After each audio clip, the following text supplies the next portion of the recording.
again. The Lakeland helicopter is very busy. We'll be there in a half an hour. What is the outside temperature? Mine was, it still says 90, but it's not. I got 80. Yeah, I got 76. Yeah, 76. God, It sounds about right. I can't believe it. It's almost chilly. What a beautiful day. Hi, lad. Oh, there you go. There you go. You gonna let us go by? I think he is.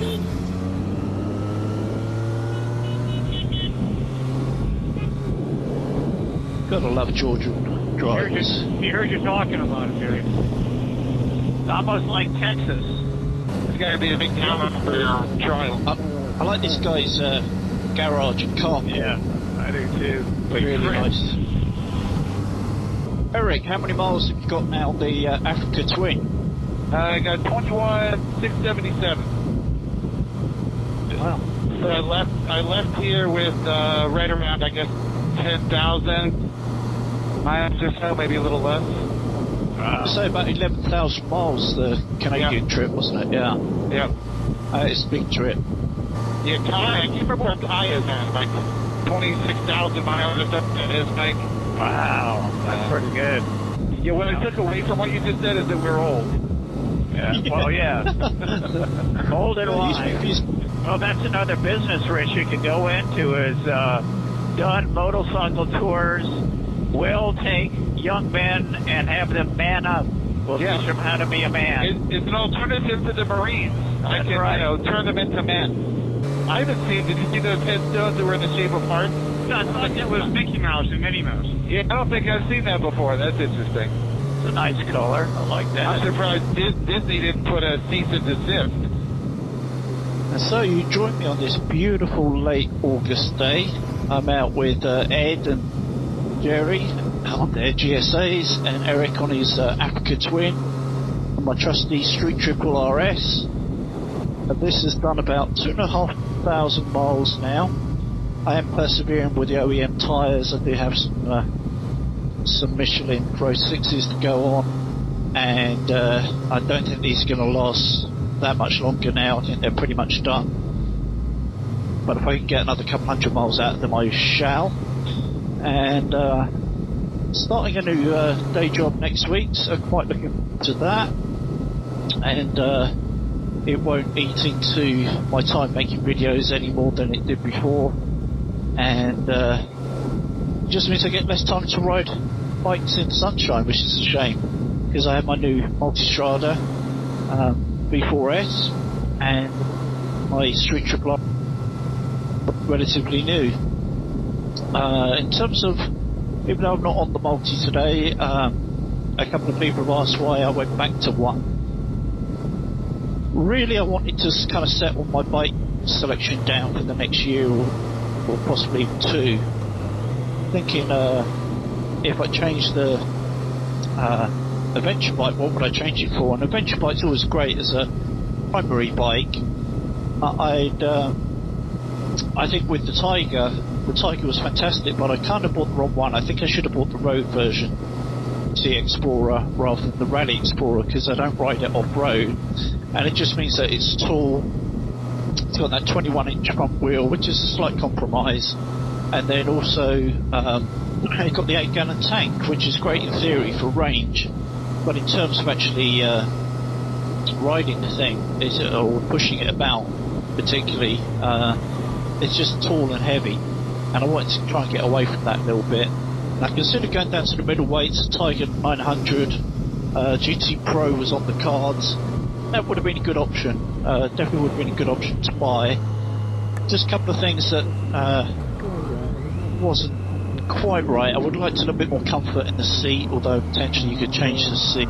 Compared with the Multistrada, the airflow wasn't as good, and you haven't got active cruise control. And the ride quality, although good, was not up to the standard of the Skyhook electronic suspension of the Multistrada. And the Multistrada is pretty much the lightest of the big adventure tourer bikes, and it's also one of the lowest seat height. Step over it and sit on it, rather than stand on the foot peg first to swing a leg over it, for instance. it helps I'm 6'2", of course. It just highlights that that bike is a little bit lower and a little bit more forgiving height and weight wise.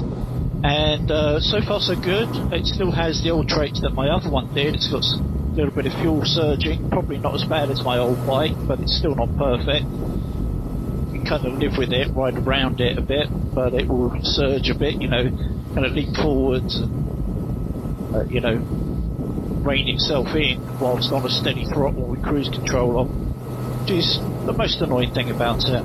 And then the multimedia is, you know, is junk in terms of how it actually performs. Don't care because I fitted a Zumo XT and I have a Cardo Edge, so I'm really good in terms of navigation and listening to music and comms with my buddies.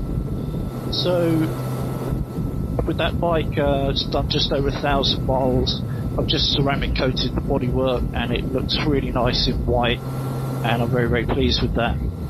Equally super pleased with this bike. Lots of my friends keep on buying them. We've got Dan, we've got Rich, we've got a friend of Richard's, Steve's, we've got one, we've got Doug picking out for one, and we're all getting the Street Triple Bug because this bike is just so much fun.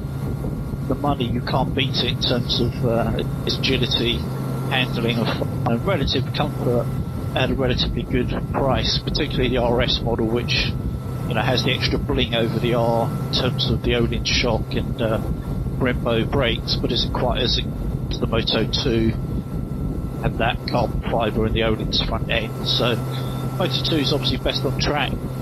The R is best for a daily commuter or somebody who just wants to stick to the speed limits, ride it sensibly, and the RS is better for on-road use for people that want to have better fun and actually treat it like a sports bike once in a while when they're in the right time, the right place.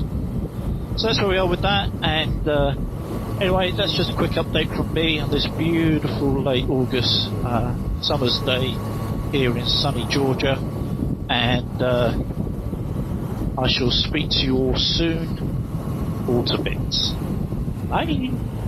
Oh, stay with me for a little bit of footage through the twisties if you like. Camera never does it justice. It's always tighter and twistier than it looks and a lot more fun than it looks, but you know, whatever. If you want to stay and look at that, please do, and don't forget to like, share, subscribe and all that good stuff. Have yourself a great week. Bye. Not the worst thing in the world, but clear ahead. All clear. Still clear. Still clear around the bend? All clear. Yeah, clear. all good. Good. Medium right. Yeah, we're all around. Thank you. All clear. Yep. Bridge, Jerry. Yeah. Bridge right. may not be Careful. here. Well, Jerry, good thing you didn't bring your panniers today, otherwise it would have been a disaster. Oh, I Gravel centre. Through here. They've repaved up here now. We're good. Oh, nice. Beautiful. Better. Oh, look at this. Ooh, doggy. There's a big difference, isn't it?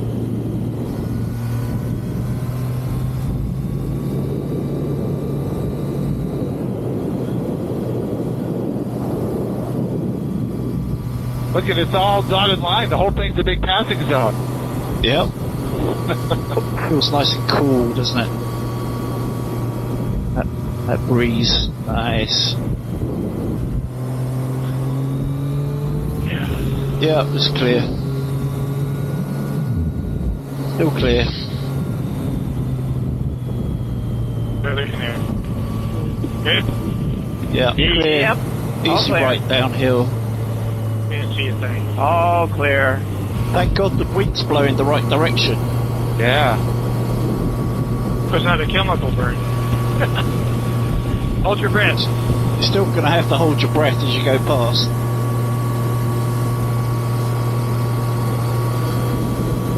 Shut your vents. What is it? Oh, they're burning hay or something? Yeah, they're burning the hay. I'm beginning to regret my mesh jacket decision. Should have put the winter liner in it.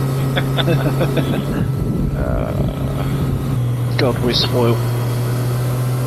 Yeah. Us in North Carolina, we just have it so good.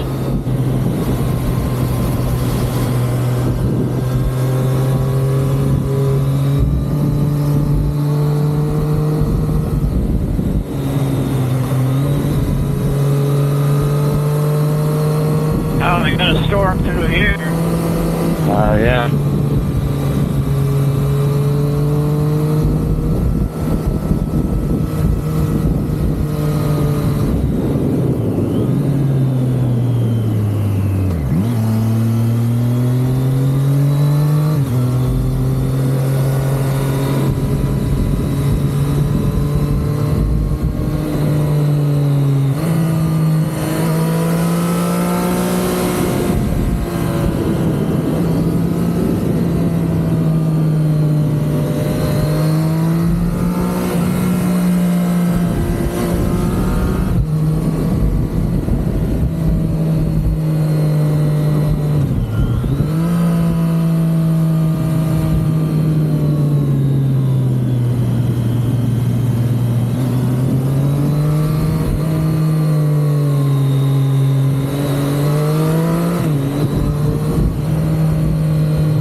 Kneeboarding was great.